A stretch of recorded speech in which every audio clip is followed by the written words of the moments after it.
يا أيها الذين آمنوا إنما الخمر والميسر والأنصاب والأزلام رجس من عمل الشيطان فاجتنبوه لعلكم تفلحون إنما يريد الشيطان أن يوقع بينكم العداوة والبغضاء في الخمر والميسر ويصدكم عن ذكر الله وعن الصلاة فهل أنتم منتهون وأطيعوا الله وأطيعوا الرسول واحذروا فإن توليتم فاعلموا أنما على رسولنا البلاغ المبين ليس على الذين آمنوا وعملوا الصالحات جناح فيما طعموا إذا ما اتقوا وآمنوا وعملوا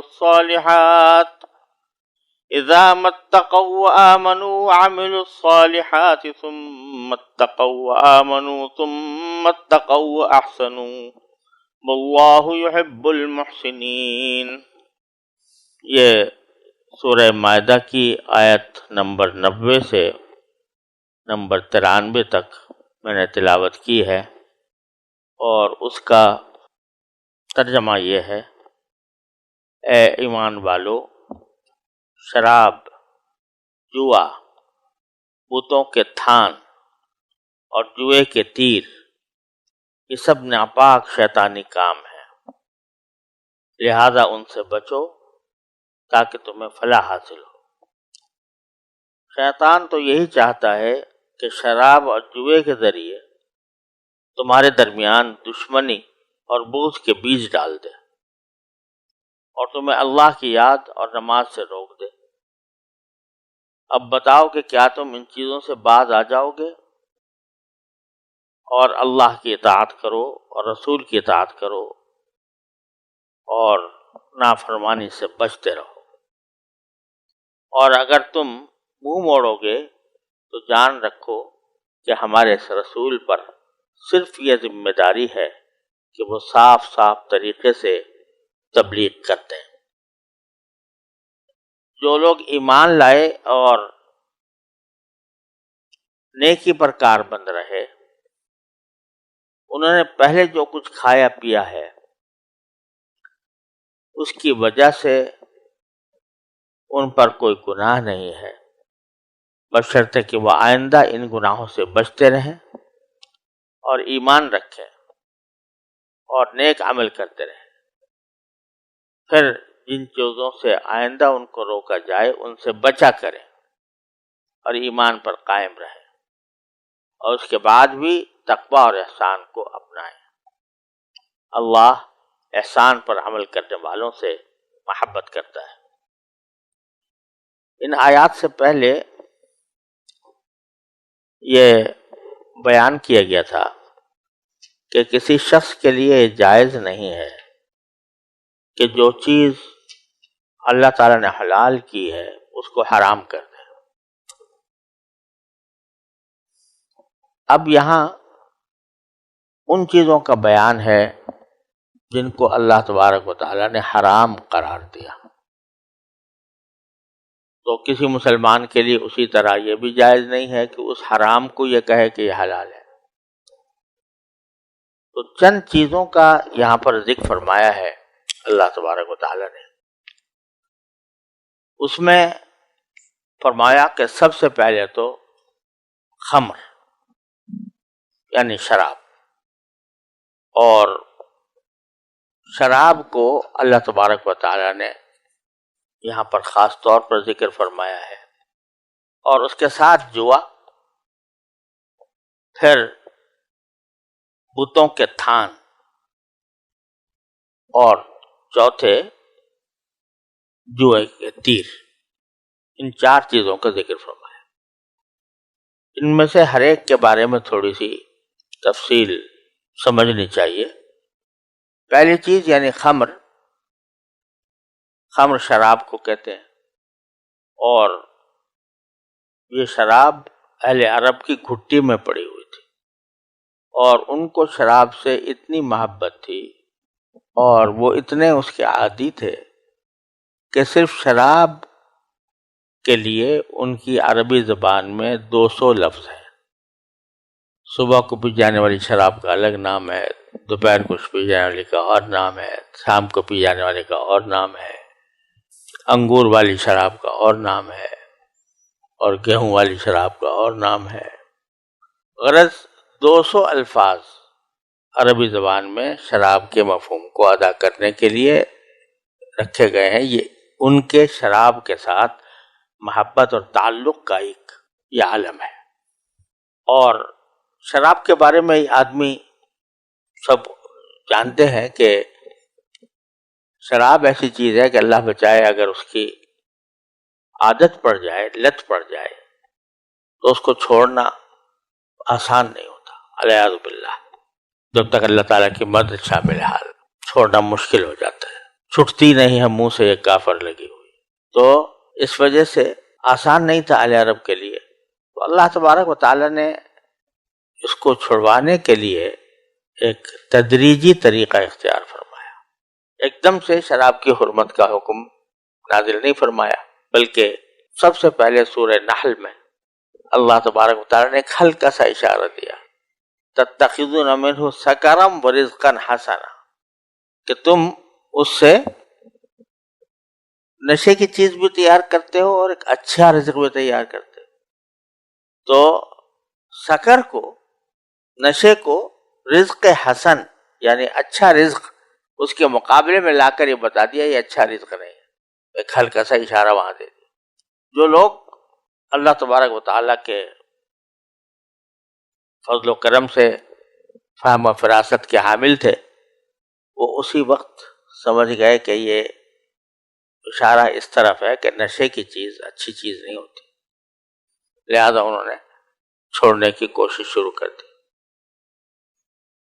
پھر ایک مرتبہ حکم آیا کہ فیہما اسم کبیر و منافع للناس، سورہ بقرہ کی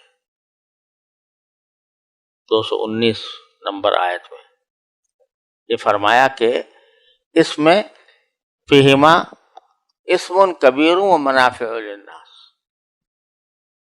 ان میں گناہ بھی ہے بڑا اور لوگوں کے لیے کچھ فائدے بھی ہیں۔ وہاں براہ راست یہ نہیں کہا کہ الخمر اسم، کہ زمین شراب جو ہے وہ گناہ ہے، بلکہ فرمایا فیہما اسم، یعنی ان کے کھانے کے نتیجے میں بعض اوقات آدمی گناہوں میں مبتلا ہو جاتا ہے، اس کے پینے کے نتیجے میں گناہوں میں مبتلا ہو جاتا ہے۔ براہ راست اس کو اسم نہیں کہا، اور ساتھ یہ بھی کہہ دیا وہ منافع للناس، لوگوں کے لیے کچھ فائدے بھی ہیں اس میں۔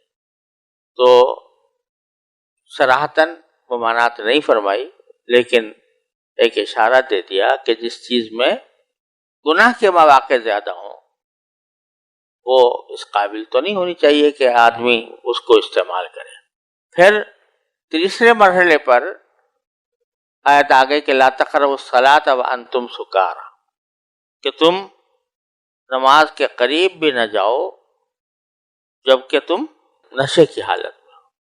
یہاں بھی نشے کی حالت میں آنا، اس کے اوپر تو حرمت کا الفاظ نہیں کہے گئے، لیکن کہا کہ اس حالت میں تم نشے کی حالت میں نماز نہ پڑھو۔ سورہ نساء میں یہ آیت گزر چکی۔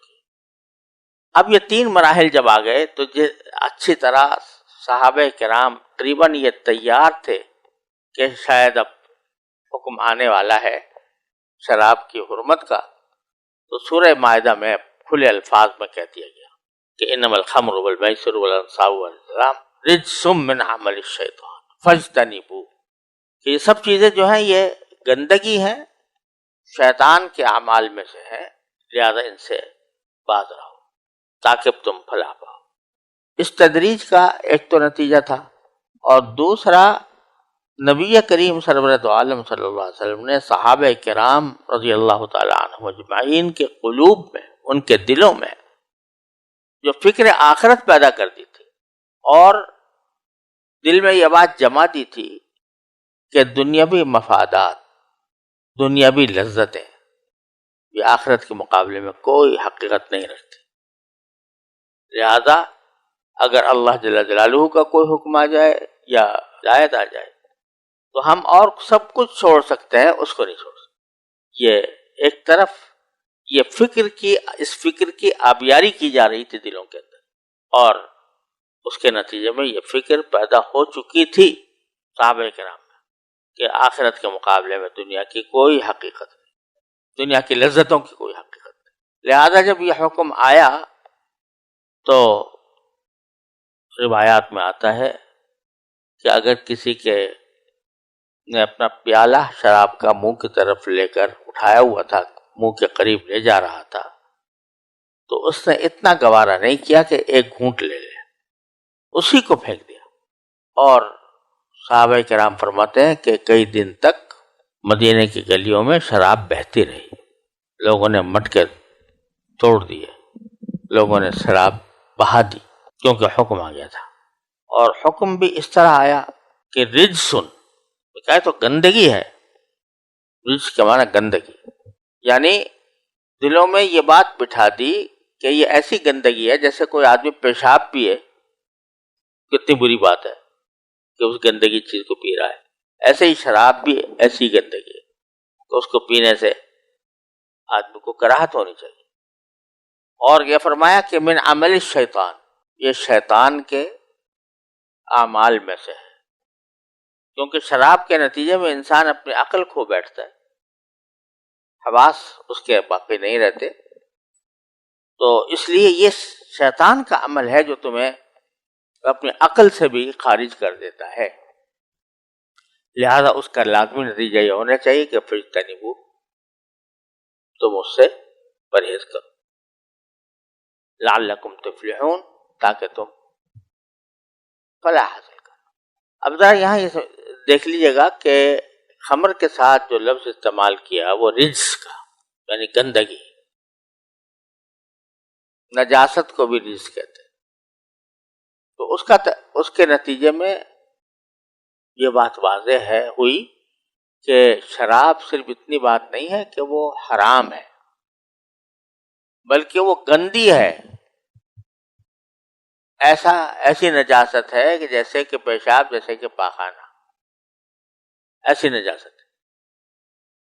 لہذا اگر وہ لگ جائے کپڑوں پر تو کپڑے بھی ناپاک ہو جائے. اب اس کی تفصیلات بہت ہیں جو یہاں بیان کرنے کا موقع نہیں ہے. فقہی کتابوں میں اس کی تفصیلات آئی ہیں کہ کون سی شراب حرام بھی ہوتی ہے اور نجس بھی ہوتی ہے، اور کون سی شراب حرام ہوتی ہے نجس نہیں ہوتی.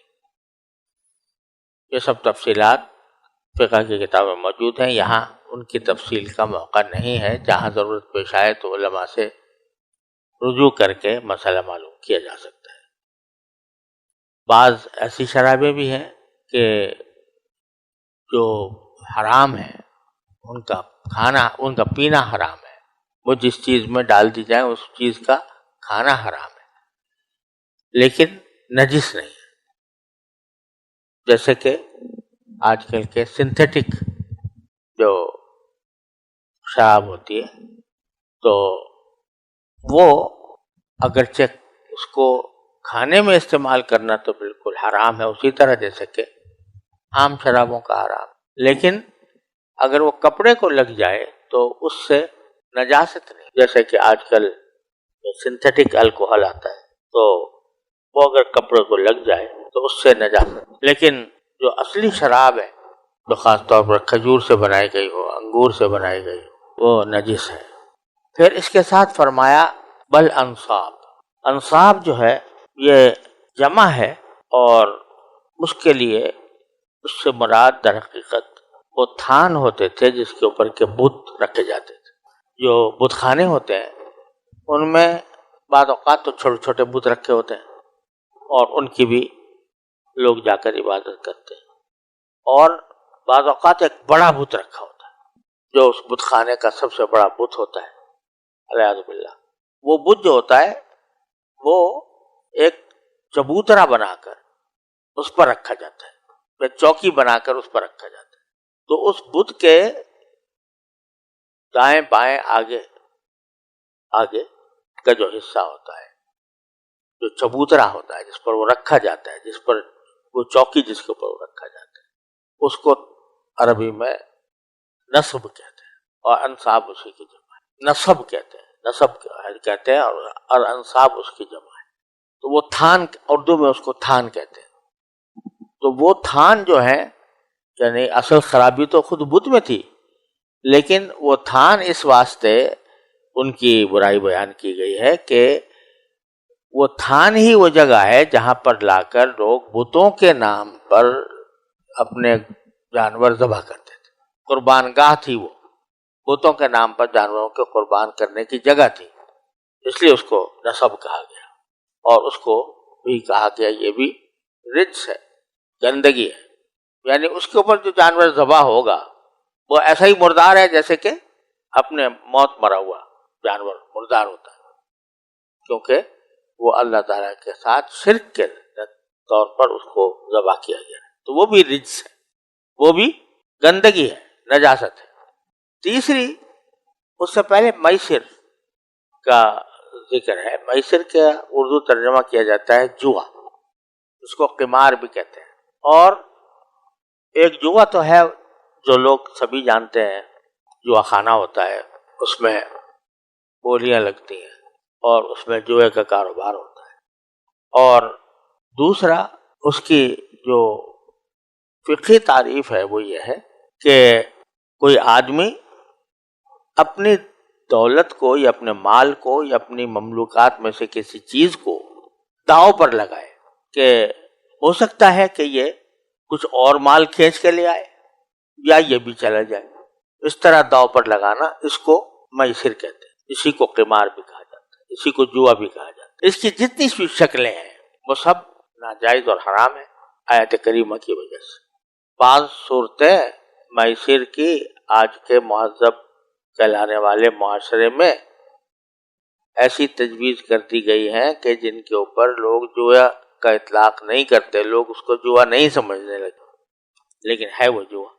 تو تعریف وہی ہے جو میں نے ابھی عرض کی کہ آدمی کا اپنے مال کو اس داؤ پر لگانا کہ اگر ہو سکا تو وہ اور بھی نفع کھینچ کے لے آئے گا، ورنہ یہ خود بھی ڈوب جائے گا. اس کو میسر کہتے ہیں. اور اس کی ساری صورتیں جو دنیا میں رائج ہے یا ہمارے معاشرے میں رائج ہے وہ سب ناجائز و حرام. ایک کار کھڑی کر دی ہے شاندار قسم کی، اور 10 روپے کے ٹکٹ فروخت ہو رہے ہیں کہ 10 روپے کا ٹکٹ جو خرید لے اس کے بعد میں قرآن اندازی سے جس کا نام آ جائے گا اس کو کار مفت مل جائے گی. تو اب یہ 10 روپے کا یا 50 روپے کا جو ٹکٹ بندہ خرید رہا ہے، یہ 10 اور 50 روپے کو داؤ پر لگا رہا ہے کہ یا تو وہ کار لے آئے گا یا بیکار جائیں گے، 1 پیسہ بھی نہیں ملے گا. یہ سب میسر ہے، قمار ہے. تو اس کو بھی اللہ تعالیٰ نے فرمایا کہ یہ بھی رجس ہے، گندگی ہے، گندا کام ہے. اس سے جو آمدنی حاصل ہوگی وہ ناپاک آمدنی. ناپاک آمدنی ہونے کا معنی یہ ہے کہ صرف یہی نہیں کہ اس کو کھانا نہیں چاہیے، بلکہ جلد از جلد اس سے اپنی جان چھڑانی چاہیے.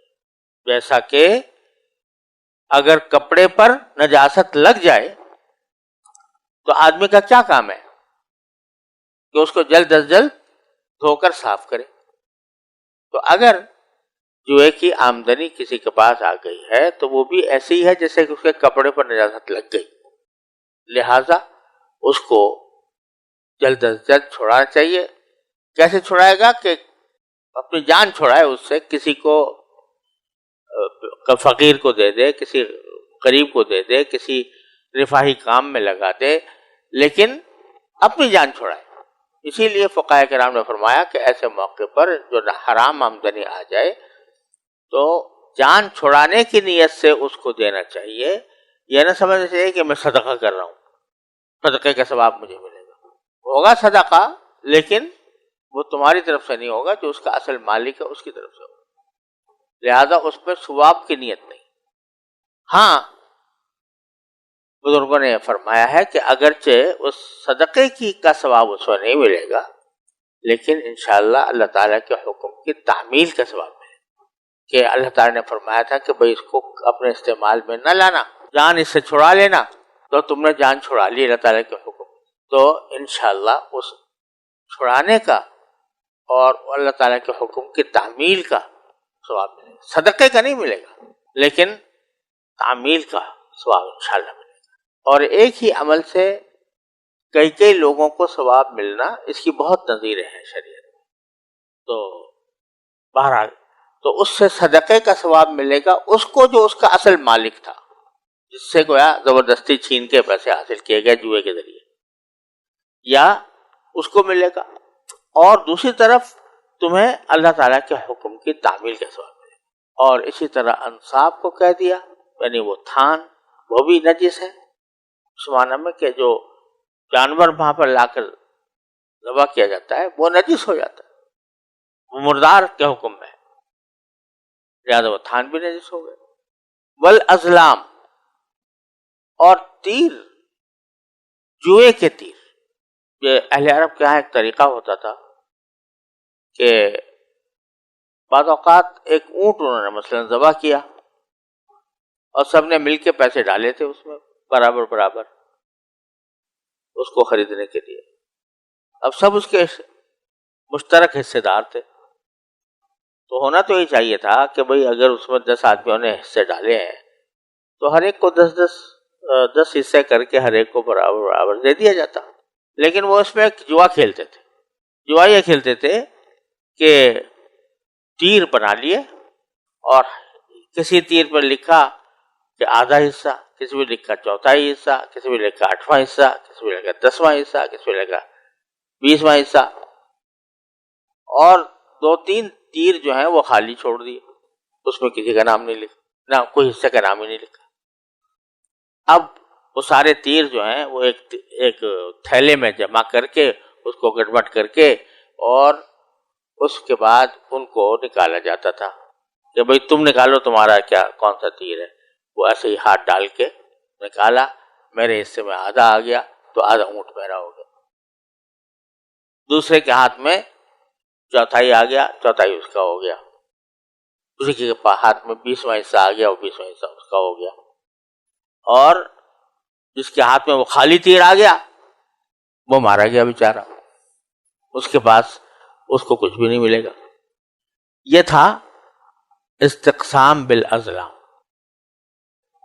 کہ ازلام کے ذریعے، تیروں کے ذریعے وہ تقسیم کرتے تھے، اور بعض اوقات ازلام کو وہ ویسے بھی فال نکالنے کے لیے استعمال کرتے تھے، کوئی فاصلہ کرنا ہے نا، جیسے ہمارا استخارہ ہوتا ہے، استخارہ مسنونہ، وہ تو ایک دعا ہوتی ہے استخارہ، کہ جس میں اللہ تعالیٰ سے یہ درخواست کی جاتی ہے کہ اللہ جس میں خیر ہو وہ مقدر ہو جائے، لیکن ان کے ہاں یہ تھا کہ اگر ایک فیصلہ کرنا ہے یہ کام کروں یا نہ کروں، تو ایک تیر پر لکھ دیا کروں، ایک پر لکھ دیا نہ کروں، اور بہت سارے تیروں کے ساتھ اس کو ملا کے ڈال دیا تھیلے میں، اور اس کو نکالا، اگر کروں والا آ گیا تو کریں گے، اور اگر نہ کروں والا آئے گا تو نہ کریں گے۔ یہ بھی فضول کی ایک فال نکالنے کی صورت تھی، تو وہ بھی رجس ہے۔ ارے بھائی تمہارے تقدیر کا فیصلہ تمہارے تیر کریں گے، کہ وہ تیر سے پتہ چلے گا کہ تمہیں کام کرنا چاہیے نہیں کرنا چاہیے، لہٰذا یہ بھی ایک طرح سے شرک کی قسم، تو اس واسطے اس کو بھی فرمایا کہ رجس ہے یہ، فاجتنبوہ، لہٰذا اس سے پرہیز کرو، لعلکم تفلحون، شاید کیونکہ تاکہ تمہیں اس کی فلاح حاصل ہو۔ آگے پھر اللہ تبارک و تعالیٰ جو شراب کو جو حرام کیا یا جوئے کو جو حرام کیا، اس کی ایک حکمت بیان کرو، یہ علت نہیں ہے بلکہ حکمت ہے، کہ یہ خمر جو ہے یعنی شراب اور جوا، یہ دو چیزیں ایسی ہیں کہ شیطان یہ چاہتا ہے، انما یرید الشیطان ان یوقع بینکم العداوۃ والبغضاء، کہ وہ تمہارے درمیان دشمنی اور بغض پیدا کر دے۔ شراب کی خاصیت بیان فرمائی کہ وہ تمہارے درمیان دشمنی پیدا کرے اور بغض پیدا کرے۔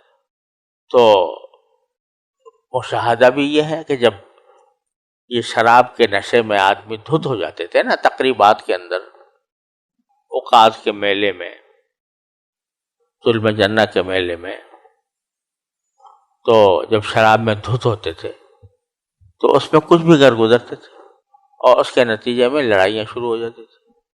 کسی عورت کو چھیڑ دیا، اس کا قبیلہ جو ہے وہ ایک دم سے تلوار نکال کے آ گیا، دونوں کے درمیان لڑائی شروع ہو گئی. تو یہ عداوت پیدا ہو رہی ہے. دوسرا بغض پیدا ہو رہا ہے، خاص طور سے جو یہ اس کا تعلق جوئے سے ہے. جب ایک آدمی میرے سامنے دیکھتے دیکھتے میرا پیسہ لوٹ کے لے گیا تو دل میں بغض نہیں آئے گا اس کا کہ یہ میرا پیسہ لوٹ کے لے گیا. اور پھر لڑائیاں بھی ہوتی ہیں اسی میں. بے ایمانی کی تم نے جوئے میں بے ایمانی، جوا خود ہی بے ایمانی ہے، لیکن اس میں کہتے ہیں کہ تم نے بے ایمانی کی میرے ساتھ اور تم نے اپنے حق سے زیادہ لے لیا. تو لڑائی بھی اور بغض بھی. عداوت بالبغضاء وَيَصُدَّكُمْ عَنْ ذِكْرِ اللَّهِ. اور دوسری خرابی اس میں یہ ہے، ان تینوں چیزوں میں، چاروں میں، کہ یہ تمہیں اللہ کی یاد سے غافل کرتی. اللہ بچائے جب شراب کی پڑ گئی، جوئے میں آدمی مست ہو گیا. جوئے کی خاصیت یہ ہے کہ یہ آدمی کو دیوانہ بنا دیتا. ہارتا جا رہا ہے جوئے میں، مگر یہ سوچتا ہے کہ اب کیا لگاؤں گا تو اب کیا ہوگا. تو وہ ایسا، اور اگر گئی جیت گیا اتنا جیت گیا چلو اور لگاؤ. تو آدمی اس قدر اس میں بدمست ہو جاتا ہے کہ نہ اس کو نماز کی فکر، نہ اس کو روزے کی فکر، نہ اس کو اللہ تعالیٰ کی یاد کی فکر. یصدکم عن ذکر اللہ وعن الصلاۃ. ذکر کا الگ تذکرہ فرمایا اور نماز کا الگ. اللہ کی یاد سے تمہیں دور کر دیتا ہے اور نماز سے دور کر دیتا ہے. یعنی ایک مسلمان کا جو اصل عمل ہونا چاہیے وہ یہ کہ نماز تو وہ پڑھتا ہی ہے، فرض ہے اس کے. عام حالات میں بھی اللہ کا ذکر اس کے دل میں رہے، دل میں یا زبان پر یا دونوں پر.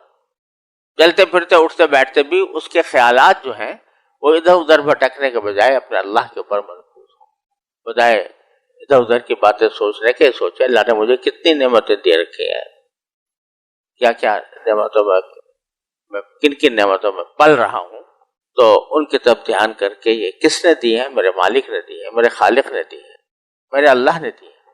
تو یہ ذکر اللہ کا ذکر، یہ چاہے زبان سے ہو یا دل سے ہو، یہ ایک بہت بڑی نعمت ہے اور یہ چیزیں اس نعمت سے محروم کر دیتی ہیں. جب سارا دماغ پہ یہ چکر چلا ہوا ہے کہ کس طرح میں اور زیادہ لذت حاصل کر لوں، کس طرح اور پیسہ بنا لوں اس جوئے کے ذریعے مفت بیٹھے بیٹھے، تو اس کا پھر اللہ کی یاد ختم ہو جاتی. اور پھر اس سے آگے بڑھ کر جو فرض نماز ہے آدمی اس کو بھی چھوڑنے لگتا ہے. فَهَلْ أَنْتُمْ مُنْتَهُونَ. اب آگے فرمایا پھر کیا تم باز آؤ گے. یہ استفہام ہے، اور استفہام کے جو علم معانی کے جو علماء ہیں وہ بتلاتے ہیں کہ استفہام کے بہت سے معنی آتے ہیں. اس کے مفاد، اس کا معنی، اس کا مطلب، اس کا مقصود، اس کے مقاصد مختلف ہوتے ہیں. ان میں ایک مقصد ہوتا ہے امر، یعنی حکم دینا. بظاہر استفہام کیا جا رہا ہوتا ہے کیا ایسا کرو گے، لیکن مقصود کیا ہوتا ہے؟ اس کا حکم دینا کہ ضرور کرو. تو یہاں استفہام اسی معنی میں ہے. فَهَلْ أَنْتُمْ مُنْتَهُونَ. کیا رکو گے؟ یہ اللہ تعالیٰ کی طرف سے سوال ہو رہا ہے کہ جواب کیا ہونا چاہیے تمہارا کہ جی ضرور رکیں گے، ضرور بات رہیں گے. اس طرح اللہ تبارک و تعالیٰ نے اس کو، آج کل بعض لوگ کہتے ہیں زبان پر عجیب عجیب باتیں آتی ہیں لوگوں کے. آج کل بعض لوگوں کے زبان پر یہ بات آتی ہے کہ شراب کے لیے قرآن نے کہیں حرام کا لفظ استعمال نہیں کیا، کہیں حرام نہیں کہا، پھر کیوں مولوی صاحبان اس کو حرام کہتے؟ تو اول تو خیر یہ احمقانہ سوال ہے. میرے خیال میں کسی بھی گناہ کے لیے قرآن کریم میں حرام کا لفظ نہیں آیا. زنا کے لیے نہیں آیا، سود کے لیے نہیں آیا، اور کسی چیز کے لیے بھی حرام کا لفظ نہیں آیا. نہیں کا صیغہ آیا ہے، ایسا نہ کرو. تو وہ کہیں پر وضاحت کے ساتھ آیا ہے کہ لا تاکلوا الربا، سود مت کھاؤ وغیرہ، لیکن یہاں پر وہ نہیں جو ہے وہ اتنی بلاغت کے ساتھ ہے کہ جس کے برابر کوئی اور نہیں ہونا مشکل ہوتی. ایک طرف کہا جا رہا ہے کہ رجس ہے، یہ گندگی ہے، یہ کہا جا رہا ہے شیطان کا عمل ہے، اور یہ تمہیں اللہ کے ذکر سے غافل کرنے کے لیے، تمہیں نماز سے غافل کرنے کے لیے. پھر رکو گے کہ نہیں رکو گے؟ تو اب اس کے بعد بھی کسی شخص کو یہ شبہ ہو سکتا ہے کہ اس میں اللہ تعالیٰ نے اس کی ممانعت نہیں کی، لہذا اس حماقت کو تو، یہ حماقت تو جواب دینے کے لائق بھی نہیں ہے. البتہ ایک مسئلہ یہاں سمجھنے کی ضرورت ہے اور وہ بڑی اہمیت رکھتا ہے. بعض لوگ یہ سمجھتے ہیں کہ کسی حکم کی جو حکمت ہوتی ہے وہی اس کا دار و مدار ہوتی ہے، لہذا جہاں وہ حکمت پائی جائے گی وہاں پر تو حکم ہوگا، جہاں نہیں پائی جائے گی وہاں حکم نہیں ہوگا. مثلا آج کل کہا جاتا ہے کہ سود کی اصل حرمت کی وجہ کیا ہے؟ ظلم، لا تظلمون ولا تظلمون. تو اگر سود کی کوئی ایسی شکل پیدا ہو جائے جس میں ظلم نہ ہو تو وہ حلال ہونی چاہیے. دراصل یہ جو ہے یہ طرز فکر در حقیقت علت اور حکمت میں فرق نہ سمجھنے کا نتیجہ ہے. ایک چیز ہوتی ہے کسی حکم کی علت، حکم کا دار و مدار اس پر ہوتا ہے کہ جہاں وہ پائی جائے گی حکم بھی آ جائے گا، دونوں میں ایک دوسرے سے تخلف نہیں ہوتا. اور دوسری چیز ہوتی ہے حکمت، یعنی اس حکم کے نتیجے میں شارع وہ کیا فائدہ حاصل کرنا چاہتا ہے اور کس وجہ سے اس کو منع کیا گیا، کس وجہ سے کیا مانا، کن خرابیوں کی وجہ سے اس کو منع کیا. اس پر حکمت، یہ حکمت کہلاتی ہے، یہ مصلحت کہلاتی ہے. اور حکمت اور مصلحت پر حکم کا دار و مدار نہیں ہوتا، دار و مدار ہوتا ہے وہ علت پر ہوتا ہے. میں اس کی مثال یہ دیا کرتا ہوں کہ جب آپ سڑک پر گاڑی چلاتے ہیں تو سامنے سگنل لگے ہوتے ہیں کہ بھئی جب سرخ سگنل جلے تو کیا کرو، رک جاؤ. تو یہ رکنے کی علت کیا ہے؟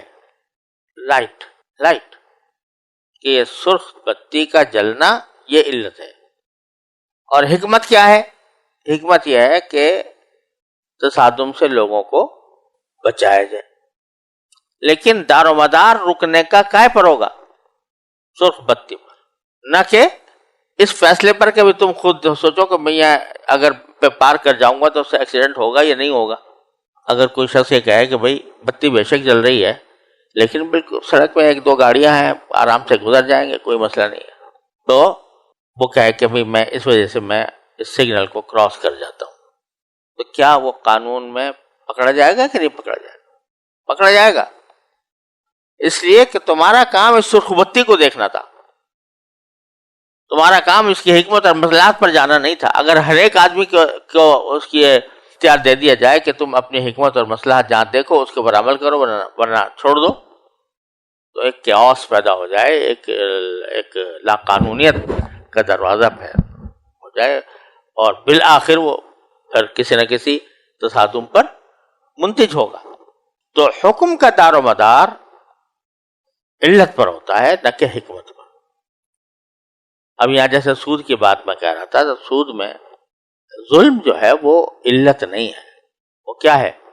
حکمت، کہ سود کے نتیجے میں کسی نہ کسی پر ظلم ہوتا ہے.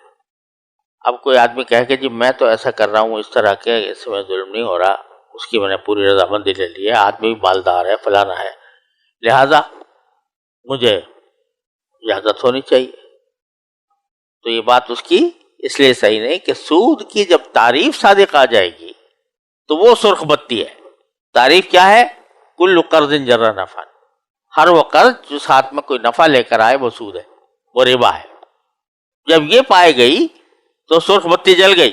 اب اگر تم یہ کہتے ہو جی اس صورت میں ظلم نہیں ہو رہا، تو یہ ایسے ہی جیسے کوئی شخص کہے کہ صورت میں ایکسیڈنٹ نہیں ہو رہا. اور اسی کی ایک واضح مثال آج یہاں پر بھی ہے کہ اللہ تعالیٰ نے جو یہ فرمایا کہ اس کے نتیجے میں شیطان تمہارے درمیان دشمنی پیدا کرتا ہے، بغض پیدا کرتا ہے. تو یہ سب کیا ہے؟ یہ علت نہیں ہے بلکہ حکمت ہے. ورنہ آج کل لوگ کہتے ہیں کہ بھئی شراب کا جو جام ہے وہ تو شراب کا جام اور شراب کا پیمانہ یہ تو دوستیاں پیدا کرنے کے لیے ہوتے ہیں. جام سے جام ٹکرا کر دوستیاں ہوتی ہیں. اور کہا جاتا ہے کہ جام صحت تجویز کر دیا ہے. اور کہا جاتا ہے کہ یہ جو دوستی کا پیمان ہوتا ہے، کوئی عہد کیا جاتا ہے، کوئی معاہدہ ہوتا ہے، تو وہ اس میں بھی جام سے جام ٹکرا کے معاہدہ ہوتا ہے. پیمان وفا برسر پیمانہ ہوا تھا، کہتے ہیں شاعر کہتے ہیں پیمان وفا برسر پیمانہ ہوا تھا. تو اس کو کہہ رہے ہیں کہ بہت اعلیٰ درجے کا معاہدہ تھا جو پیمانے کے اوپر ہوا تھا. تو بظاہر تو یہ دشمنی نہیں پیدا ہو رہی بلکہ دوستیاں ہو رہی ہیں. کاکٹیل پارٹی ہو رہی ہے تو اس میں ایک دوسرے سے مل رہے ہیں، جڑ رہے ہیں، محبتیں بڑھ رہی ہیں، دوستیاں بڑھ رہی ہیں. تو لہذا ہمیں کیا خرابی ہے؟ والعیاذ باللہ. ہم اگر بجائے دشمنیاں پیدا کر رہے ہیں کہ اس سے دوستی پیدا کر رہے ہیں تو ہمارے لیے کیا خرابی ہے شراب میں؟ والعیاذ باللہ. تو خوب سمجھ لیجئے کہ یہ جو کچھ بیان کیا جا رہا ہے یہ کیا ہے؟ حکمت ہے. ہر قضیے میں یہ حکمت پائی جانی ضروری نہیں ہے کہ ہر قضیے میں پائی جائے. لہذا اگر کہیں نہیں پائی جا رہی تو اس کے معنی یہ نہیں ہے کہ حکم ختم ہو گیا. حکم کی علت اللہ کا حکم ہے. سمجھ میں تمہارے آ رہا ہو یا نہ آ رہا ہو، تمہاری حکمت سمجھ میں آتی ہو یا نہ آتی ہو، مسئلہ سمجھ میں آتی ہو یا نہ آتی. ما کان للمؤمن ولا مؤمنۃ اذا قضى الله ورسوله امرا ان يكون لهم الخيارة من امره. اللہ کا حکم آنے کے بعد پھر انسان کے پاس کوئی چوائس باقی نہیں رہ جاتی، یہ کر لوں یا یہ کر لوں. وہ ہے اصل علت. یہ سب فوائد بے شک ذکر کیے گئے ہیں لیکن ضروری نہیں کہ ہر کیس میں وہ سارے فوائد حاصل ہو جائیں. اس لیے یہ بات یاد رکھنے کی ہے. پھر آگے جو اصل حقیقت ہے وہ فرمائی کہ واطیعوا اللہ واطیعوا الرسول. اللہ کی اطاعت کرو اور رسول صلی اللہ علیہ وسلم کی اطاعت کرو. واحذروا اور بچتے رہو. کیا معنی؟ کہ ایک مرتبہ تم نے شراب چھوڑ دی لیکن ایسا نہ ہو کہ جوش میں آ کر ایک وقتی ابال ہو جس کی خاطر تم نے یہ کام کر لیا ہو. آئندہ بھی بچتے رہو. فإن تولیتم، اور اگر تم نے منہ موڑا تو منہ موڑنے کے نتیجے میں اپنا ہی نقصان کرو گے. اگر کسی کے دل میں یہ خیال ہو کہ بھئی لوگوں نے حضور کی بات معاذ اللہ نہیں مانی تو اس سے حضور کا کوئی نقصان ہو گیا، تو فرمایا نہیں، انما علی رسولنا البلاغ المبین. ہمارے رسول پر تو صرف تبلیغ کا فریضہ تھا کہ وہ کھول کھول کر تفصیل کے ساتھ تبلیغ کرتے ہیں، وہ انہوں نے کر دیا. اب اگر تم نہیں مانتے تو اس پر ان کا کوئی قصور نہیں. آخری آیت میں باری تعالیٰ فرماتے ہیں کہ جو لوگ ایمان لائے اور نیک کام کیا ان پر کوئی گناہ نہیں ہے ان کھانے میں جو انہوں نے کھایا ہو، جو کھایا پیا ہو. اصل میں اس کا پس منظر یہ ہے کہ جب شراب کی حرمت آ گئی تو حرمت سے پہلے اچھے اچھے صحابہ کرام عادی تھے، اور بعض ایسے بھی تھے کہ جو شراب کی حرمت آنے سے پہلے وفات پا چکے تھے. تو جب یہ شراب کی حرمت آئی تو بعض صحابہ کرام کے دل میں خیال پیدا ہوا کہ وہ جو صحابہ کرام تھے جو پہلے جن کا انتقال ہو گیا، اگرچہ ان کے زمانے میں صریح حرمت تو نہیں آئی تھی لیکن شراب کے برے ہونے کے اشارے دے دیے گئے تھے کہ سگر جو ہے نشہ اچھی چیز نہیں ہوتی، نماز پڑھتے ہوئے نشے کی حالت میں مت جاؤ. یہ سب باتیں جو تھیں یہ اشارے آ رہے تھے، لیکن اور بعض لوگوں نے ان اشاروں کو سمجھ کر اسی وقت سے اپنے آپ کو بچا لیا تھا شراب سے. تو بہت سے لوگوں نے نہیں بچایا اس وقت کیونکہ صریح حرمت نہیں آئی تھی. تو وہ ان لوگوں نے اگر شراب پی لی اور پھر حرام ہونے سے پہلے ان کا انتقال ہو گیا تو کیا ان کا مواخذہ ہوگا؟ تو اللہ تعالیٰ ان کے بارے میں فرماتے ہیں کہ لیس علی الذین آمنوا وعملوا الصالحات، جو لوگ ایمان لائے ہیں اور نیکی پر کاربند رہے ہیں، انہوں نے پہلے جو کچھ کھایا پیا ہے اس کی وجہ سے ان پر کوئی گناہ نہیں ہے۔ اس میں وہ لوگ بھی داخل ہیں کہ جنہوں نے اپنی زندگی میں حرمت کے آنے سے پہلے شراب پی تھی، اور وہ لوگ بھی داخل ہیں کہ جو شراب پیتے رہے لیکن حرمت کے آنے کے بعد انہوں نے شراب چھوڑی اور وہ زندہ بھی تھے۔ تو اس لیے اللہ تبارک و تعالیٰ نے فرمایا کہ اب تک جو کچھ کھایا پیا ہے تو اس کے اوپر اللہ تعالیٰ کی طرف سے کوئی پکڑ نہیں ہوگی، کوئی گناہ نہیں ہوگا، لیکن آگے اس کی شرط یہ لگائی کہ اذا اتقوا وآمنوا وعملوا الصالحات، کہ جب وہ آئندہ تقوی اختیار کریں اور ایمان رکھیں اور نیک عمل کریں، پھر تقوی اختیار کریں اور ایمان لائیں، پھر تقوی اختیار کریں اور نیک عمل کریں، اور اللہ تبارک و تعالیٰ نیک عمل کرنے والوں کو پسند کرتا ہے۔ یہاں اللہ تبارک و تعالیٰ نے 3 مرتبہ اتقوا کا لفظ استعمال فرمایا۔ پہلے فرمایا اذا اتقوا وآمنوا وعملوا الصالحات، پھر فرمایا ثم اتقوا وآمنوا، پھر فرمایا ثم اتقوا واحسنوا۔ تو یہاں بظاہر ایک تکرار معلوم ہو رہا ہے کہ بار بار ایک ہی بات کہی جا رہی ہے کہ تقوی اختیار کریں، اور اس میں بھی تھوڑا سا فرق یہ ہے کہ پہلی مرتبہ فرمایا کہ اتقوا وآمنوا وعملوا الصالحات، جب وہ تقوی اختیار کریں اور ایمان لائیں اور نیک عمل کریں۔ دوسری بار فرمایا ثم اتقوا وآمنوا، پھر تقوی اختیار کریں اور ایمان رکھیں، ثم اتقوا واحسنوا، پھر تقوی اختیار کریں اور احسان سے یعنی نیک طرز عمل سے کام لیں۔ تو یہ اس تکرار سے کیا مقصود ہے؟ اللہ تبارک و تعالیٰ اپنے کلام کی حکمتوں سے خود واقف ہے، ہم ساری حکمتوں کا احاطہ نہیں کر سکتے، لیکن یہ پہلی مرتبہ جو فرمایا کہ ان کو کھانے پینے میں کوئی حرج نہیں ہے، جو پیچھے کھایا پیا تھا اس میں کوئی گناہ نہیں ہے، بشرطے کہ اب آئندہ وہ تقوی اختیار کریں اور ایمان رکھیں۔ ایمان رکھنے کے معنی یہ ہے کہ جو انہوں نے شہادتین کے اوپر ایمان لایا ہوا تھا اس کو وہ ثابت قدمی کے ساتھ اپنائیں، اور جب بھی کوئی حکم آئے تو اس کو دل و جان سے تسلیم کر کے عمل الصالحات نیک عمل کریں۔ پھر فرمایا کہ ثم اتقوا وآمنوا، کہ پھر تقوی اختیار کریں اور ایمان رکھیں۔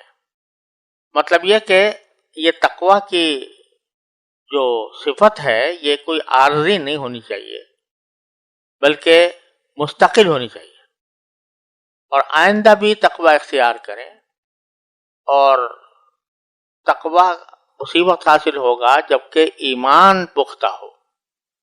اس لیے ثم اتقوا وآمنوا فرمایا کہ جب ایمان پختہ ہوگا تو پھر یہ تقوی کی صفت عارضی اور وقتی نہیں ہوگی بلکہ وہ مستقل ہوگی، اور ایمان کی وجہ سے ہی تقوی مضبوط ہوگا۔ جتنا ایمان مضبوط ہوگا اللہ تعالیٰ کے سامنے جواب دہی کا احساس دل میں قوی ہوگا، اسی اعتبار سے تقوی میں اضافہ ہوگا، اور آئندہ بھی وہ گناہوں سے پرہیز کریں گے۔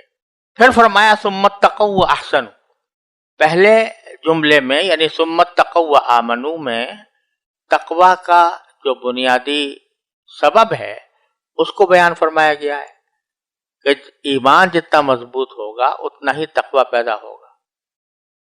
اب تقوی ہونے کے بعد صرف اتنا کافی نہیں ہے کہ ظاہری طور پر تقوی حاصل ہو جائے، بلکہ وہ تقوی دل میں جاگزین ہونا چاہیے، اور اس طرح جاگزین ہونا چاہیے کہ آدمی ہر وقت یہ تصور رکھے کہ مجھے اللہ تعالیٰ دیکھ رہا ہے یا میں اللہ تعالیٰ کو دیکھ رہا ہوں۔ اسی کو حدیث میں احسان سے تعبیر کیا گیا ہے۔ حضرت جبریل امین علیہ السلام کے سوالات کے جواب میں آپ نے جب حضرت جبریل نے پوچھا تھا کہ احسان کیا ہوتا ہے، تو آپ نے فرمایا تھا کہ ان تعبد اللہ کأنک تراہ فإن لم تکن تراہ فإنہ یراک۔